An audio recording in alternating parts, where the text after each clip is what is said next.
کہ حضرت حسن بصری کے پاس ایک شخص آیا اور اس نے کہا کہ شیخ میں بڑا مفلس ہوں، قحط سالی میں مبتلا ہوں اور اولاد بھی میرے پاس نہیں ہے، نہ میرے پاس ابھی دولت ہے نہ آئندہ دولت کی کوئی امید ہے، اولاد ظاہر ہے کہ انسان کے لیے ایک سہارا ہوتی ہے۔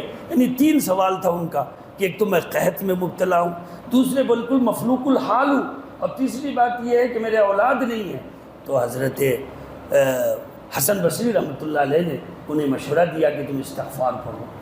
تو کسی نے سوال کرنے والے نے سوال کیا کہ اس کے سوالات 3 نوعیت کے ہیں، یہ جو ہے وہ قحط سالی کی بھی شکایت کر رہا ہے، اپنے مفلوق الحالی کی بھی شکایت، مفلوق الحال سمجھتے ہیں آپ، غربت پریشانی کی بھی شکایت کر رہا ہے، اور اولاد نہ ہونے کی بھی شکایت کر رہا ہے، اور آپ نے ان تینوں مسئلے کا حل ایک ہی بتایا کہ استغفار پڑھو۔ تو حضرت حسن بصری رحمۃ اللہ علیہ نے قرآن مجید کی یہی آیت پڑھی، فَقُلْتُ اسْتَغْفِرُوا رَبَّكُمْ إِنَّهُ كَانَ غَفَّارًا، کہ تم اللہ تعالیٰ سے استغفار کرو، اللہ بہت معاف کرنے والا ہے۔ یُرْسِلِ السَّمَاءَ عَلَيْكُمْ مِدْرَارًا، تم پر آسمان سے بارش برسائے گا۔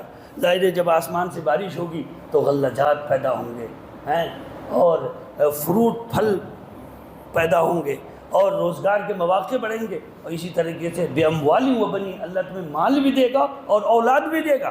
وَيَجْعَلْ لَكُمْ جَنَّاتٍ وَأَنْهَارًا، اور اللہ تمہیں باغ بھی دے گا اور نہر بھی دے گا۔ یعنی استغفار کی اتنی برکت ہے۔